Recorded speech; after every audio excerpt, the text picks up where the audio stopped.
नमस्कार दोस्तों, stock market studies में फिर से एक बार आपको बहुत बहुत स्वागत है। तो आज मैं फिर से आपके सामने कुछ इंपॉर्टेंट कंपनी का अपडेट शेयर करने वाला हूं। तो इस वीडियो को पूरा लास्ट तक देखिएगा और अभी तक आपने चैनल को सब्सक्राइब नहीं किया तो जरूर कर लीजिएगा।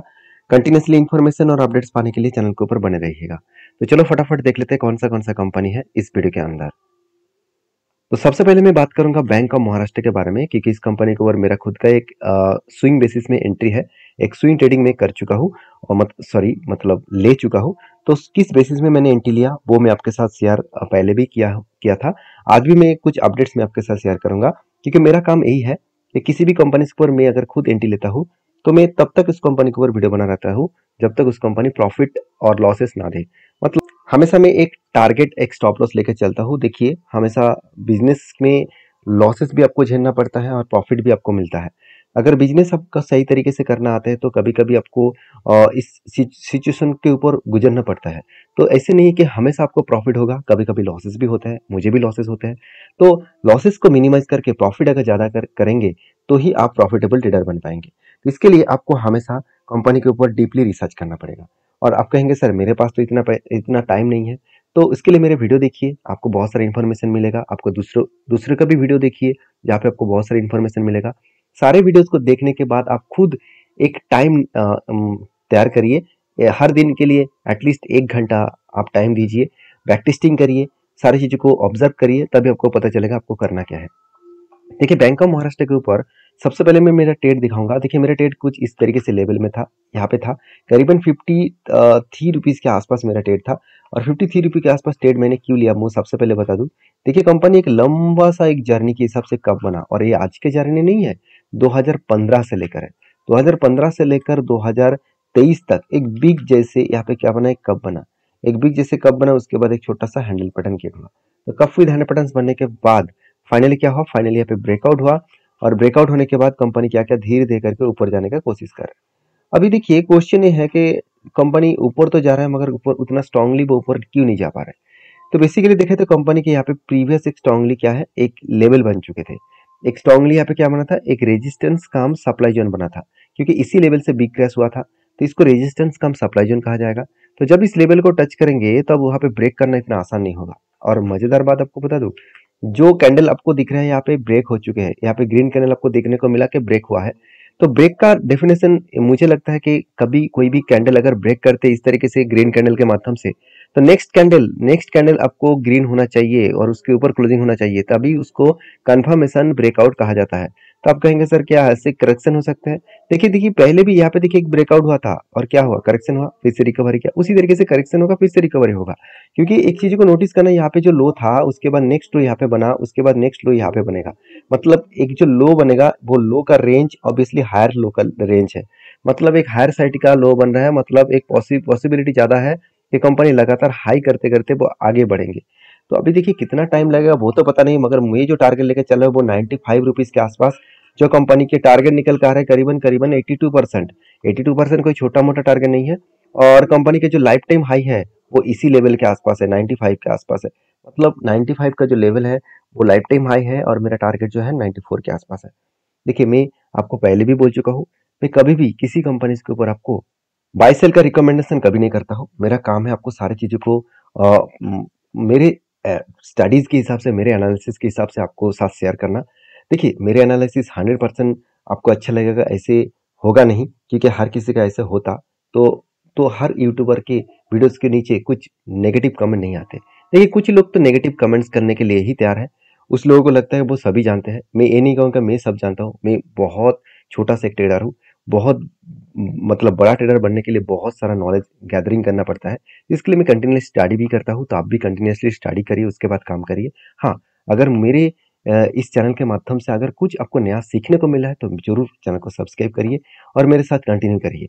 देखिए, बैंक ऑफ महाराष्ट्र के ऊपर मैंने ट्रेड इस बेसिस में लिया क्योंकि मुझे लग रहा था कि कंपनी इस बार Q4 का रिजल्ट बहुत शानदार लेके आने वाला है। तो फाइनली देखिए, कंपनी का जो सेल्स थे पिछले सालों की तुलना से इस बार कंपनी का अच्छा खासा सेल्स देखने को मिला। सेल्स नहीं हुआ, रेवेन्यू है, क्योंकि बैंक्स में सेल्स नहीं होता, रेवेन्यू होता है। और कंपनी की इंटरेस्ट भी अच्छा खासा कंपनी पेमेंट किया, एक्सपेंस को कंपनी कंट्रोल में रखा, जिसके चलते कंपनी का नेट प्रॉफिट 840 करोड़ से 1200 करोड़ तक देखने को मिले। मतलब इस तरीके से कंपनी का प्रॉफिटेबिलिटी ग्रोथ होता देखने को मिले। और मजेदार बात आपको बता दूं, जो कंपनी के एक टाइम एनपीए 3 साल अगर पीछे चले जाएंगे तो इसका एनपीओ 2.48% के आसपास हुआ करता था। आज वो एनपीओ घट के 0.20% के आसपास हो चुके हैं। तो सोचिए कंपनी किस हद तक खुद के एनपीओ को कम किया है। तो आज पीएसयू बैंक को देखकर ना थोड़ा सा मतलब अलग लेवल का फीलिंग्स होता है, जो फीलिंग्स 5 साल पहले नहीं था, 10 साल पहले नहीं था। क्योंकि 10 साल पहले अगर पीएसयू बैंक को देखेंगे ना तो आपको मतलब ऐसे लगेगा कि मैं पैसा इसके ऊपर डालकर पूरा का पूरा मतलब सबसे बड़ा गलत किया हूँ। तो आज उस तरीके से नहीं दिखेगा, क्योंकि आज वो बड़े बैंक से भी टक्कर ले रहा है। जितने जितने सारे प्राइवेट बैंक है उसके साथ भी टक्कर लेने के लिए तैयारी कर रहा है। तो ये सब कुछ इस तरीके से हुआ क्योंकि हर गवर्नमेंट का सपोर्ट है, पब्लिक का भी सपोर्ट है, तो उस बेसिस में पीएसयू बैंक आगे बढ़ रहा है। तो बाकी देखिए, एज ए इन्वेस्टर, प्रोमोटर से लेकर एफएसडीएस पब्लिक के हिसाब से इंस्टीट्यूशन के पास ज़्यादा होल्डिंग्स इसीलिए नहीं है क्योंकि प्रोमोटर ज़्यादा होल्डिंग रखे हैं, तो उसको जब बेचेंगे तब ऑब्वियसली इंस्टीट्यूशन ज़्यादा माल खरीदारी कर पाएंगे। तो प्रोमोटर को माल बेचना पड़ेगा क्योंकि 75% से ज़्यादा होल्डिंग प्रोमोटर के पास नहीं होना चाहिए। इस बात को आपको याद है। ये था फर्स्ट कंपनी। नेक्स्ट कंपनी कौन सा है? नेक्स्ट कंपनी है बोरोसल रेन्यूएबल एनर्जी। तो बोरोसल रेन्यूएबल लिमिटेड जो एक ग्लास मैन्युफैक्चरिंग कंपनी है और वो भी सोलर ग्लास मैन्युफैक्चरिंग कंपनी है। तो इस कंपनी का मोनोपोली जैसा बिजनेस एंजॉय करता है, क्योंकि इस कंपनी का अगर बिजनेस के बारे में मैं एक बार आपको अपडेट दूं तो आप खुद ही देख सकते हैं कि इसका जो रेवेन्यूज है वो रेवेन्यूज कहाँ से आ रहा है, जो है फ्लैट ग्लास। मतलब जो जिस तरीके से कंपनी ग्लास बनाते हैं वो सोलर प्रोजेक्ट के ऊपर है, मतलब सोलर पैनल के ऊपर है। तो सोलर पैनल के ऊपर जो ग्लास मतलब लगाए जाते हैं उसी का कंपनी टोटली बिजनेस कर रहा है, उसी के ऊपर कंपनी का काम है। और कंपनी देखिए लो आयरन सोलर ग्लास के ऊपर 98% रेवेन्यू जनरेट कर रहा है। बाकी एक्स्ट्रा क्लीन पैटर्न्स के ऊपर कंपनी का काम है वो ना के बराबर है। और बेसिकली कंपनी के ऊपर एक चीज को नोटिस करना, कंपनी के ऊपर सबसे बड़ी बात क्या है, कंपनी इंडिया में 92% बिजनेस कर रहा है। मतलब इंडिया में वो छा चुके हैं, अभी इंटरनेशनल लेवल में वो 7% के आसपास बिजनेस कर रहे हैं। अभी कंपनीज के ऊपर सबसे इंपॉर्टेंट पॉइंट है, बहुत सारे मुझे दोस्तों ने कमेंट्स किया, सर कंपनी तो बहुत तेजी से ऊपर गया, बहुत लंबा सा एक जर्नी दिखाया और कोविड के बाद इस कंपनी तो धमाका कर दिया। तो क्या कंपनी और भी धमाका कर सकते हैं? देखिए कंपनी कोविड के लेवल से, अगर मैं कोविड के लेवल सिचुएशन से अगर मैं इस कंपनी को ऊपर तक देखूं तो ऑलमोस्ट ऑलमोस्ट कंपनी 2300% का रिटर्न लिया। और मुझे लगता है ये सब शुरुआत है, क्योंकि इंडिया में सोलर प्रोजेक्ट के ऊपर जिस तरीके से तेजी से ग्रोथ हो रहा है इस सेक्टर में, और उसके साथ साथ इंडिया में एक लीडर प्लेयर है मतलब बोरोसल रेन्यूएबल कंपनी, इसके अभी तक कंप्यूटर मार्केट में नहीं है और इसका क्लाइंट बेस मुझे बहुत स्ट्रांग लगा। अब इसके ऊपर मैं डिटेल्स वीडियो बना के दिया हूँ, जाकर जरूर चेकआउट करना। प्लेलिस्ट में बोरोसिल जाकर लिख लेना, तो जरूर इस चैनल के माध्यम से आपको वो वीडियो दिख जाएगा। तो इस कंपनी के ऊपर मैं अभी फिलहाल के लिए ऑब्वियसली पॉजिटिव हूँ और इसके ऊपर मुझे एक ट्रेड मिला, जो ट्रेड में कंटिन्यू करूंगा, क्योंकि यहाँ पे कंटिन्यूसली एक बाइंग रेंज का ट्रेड मिला। अभी बाइंग रेंज होता क्या है, देखिए जब से कंपनी के ऊपर बाइंग कैंडल स्टार्ट हुआ, देखिए एक्चुअली यहाँ पे मैंने इस लेवल से क्यों मार्किंग किया, क्योंकि रेड कैंडल के बाद जो नेक्स्ट डे में गैप अप में ओपन हुआ वो बाइंग कैंडल नीचे से ही तो था ना, यहाँ से ही तो ओपनिंग था, मतलब यहाँ से ही तो कंपनी के प्राइस रेंज स्टार्ट हुआ था। तो इसीलिए इस लेवल को मार्किंग किया, जो मार्किंग निकल कर रहा था 23% के आसपास। तो मैंने क्या किया, जब वेट किया, जब एंट्री किया, इस लेवल में आया, एंट्री किया और मैं टारगेट रखने चला हूँ 640 तक। तो 640 तक मेरा टारगेट रहेगा, ये रेंज बेसिस में टारगेट है। हमेशा इस तरीके से रेंज बनता है तो मैं कुछ क्वांटिटी के साथ ट्रेड भी करता हूँ। तो बाकी इस कंपनी के ऊपर मेरा इन्वेस्टमेंट भी है और साथ ही साथ ट्रेडिंग पर्पस में मैं काम करता हूँ। तो आपके क्या राय है इस कंपनी के ऊपर जरूर कमेंट्स करके बताना। नेक्स्ट जो कंपनी है उसका नाम है जो टाइम टेक्नोप्लास लिमिटेड। इस कंपनी के ऊपर एक सर ने मुझे कमेंट्स किया था, ऑब्वियसली सर ने 2 बार कमेंट्स किया, माफी चाहता हूँ सर कि मैंने थोड़ा सा लेट में वीडियो लेके आए। तो इस कंपनी के ऊपर मैं बहुत दिनों पहले एक वीडियो बना के शेयर किया था। कंपनी के ऊपर शानदार तरीके से एक ब्रेकआउट लेवल देखने को मिला था। अभी क्या हाल है, अभी क्या सिचुएशन है, वो मैं आपके साथ शेयर करूंगा। देखिए कंपनी इसके ऊपर बिजनेस के बारे में बात करूँ, बिजनेस बहुत शानदार तरीके से ग्रोथ कर रहा है, क्योंकि इसका परफॉर्मेंस इतने छोटे कंपनी होने के बाद भी वैल्यूएशन बहुत सस्ते में है और कंपनी के डेप्थ ऑफ इक्विटी भी बहुत कम है। देखा जाए तो कंपनी के पेयर कंपनी से अगर कंपेयर किया जाए तो कंपनी का जो बिजनेस है बहुत शानदार चल रहा है। और कंपनी देखा तो एक प्लास्टिक मतलब प्रोडक्ट बनाने वाला कंपनी है। और बेसिकली कंपनी के जो क्वार्टर रिजल्ट है, इस बार कंपनी का रिजल्ट किस तरीके से आएगा वो सबसे पहले मैं आपको दिखाता हूँ। तो ध्यान से देखिएगा, कंपनी का पिछले सालों का जो रिजल्ट था वो 4200 करोड़ के आसपास सेल्स था। इस बार वो बढ़ के हो चुके 4790 करोड़ के आसपास। और एक्सपेंस पे कंपनी कंट्रोल में रखने के बाद कंपनी का नेट प्रॉफिट बताया जा रहा है कि 225 करोड़ से 290 करोड़ के आसपास कंपनी का प्रॉफिट देखने को मिलेगा। ऑब्वियसली एक पॉजिटिव प्रॉफिट ग्रोथ है, हाँ उतना ज्यादा हाई ग्रोथ नहीं है, फिर भी बेसिकली देखा तो कंपनी का अर्निंग पर शेयर बता रहा है कि 9.69 रुपीज़ से कंपनी 12.44 रुपीज़ के आसपास जाने वाला है। तो मतलब अर्निंग पर सर बढ़ेगा, इसका मतलब कंपनी का ग्रोथ होने का चांसेस भी बढ़ेगा। और इस सारे कारण के वजह से मैंने इस कंपनी के ऊपर टेल लिया था। कंपनी के ऊपर इन्वेस्टर भी अच्छा खासा धमाका रिटर्न इन्वेस्ट मैंने भी किया।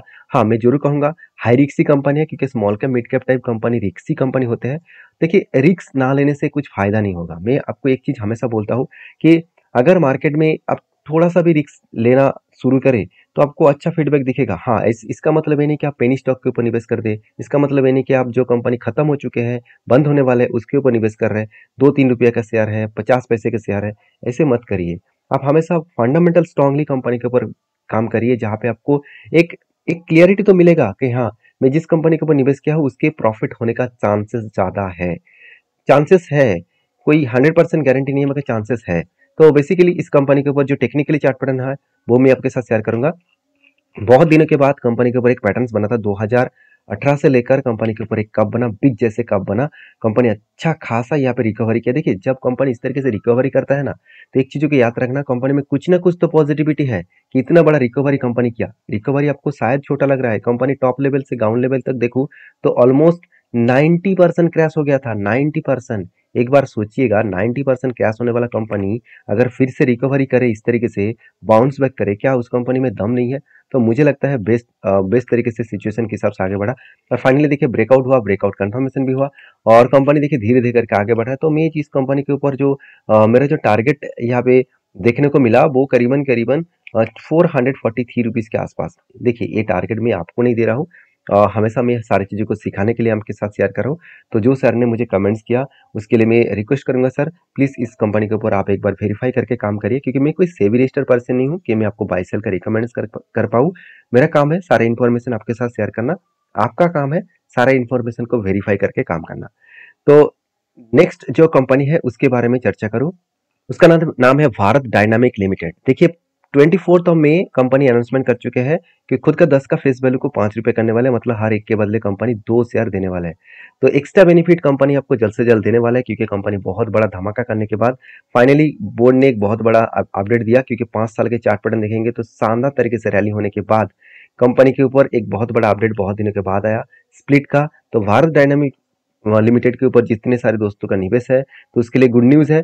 ऑब्वियसली इस कंपनी के ऊपर रिसर्च करिए, उसके बाद काम करिए। तो मिलते हैं नेक्स्ट वीडियो में, तब तक के लिए धन्यवाद।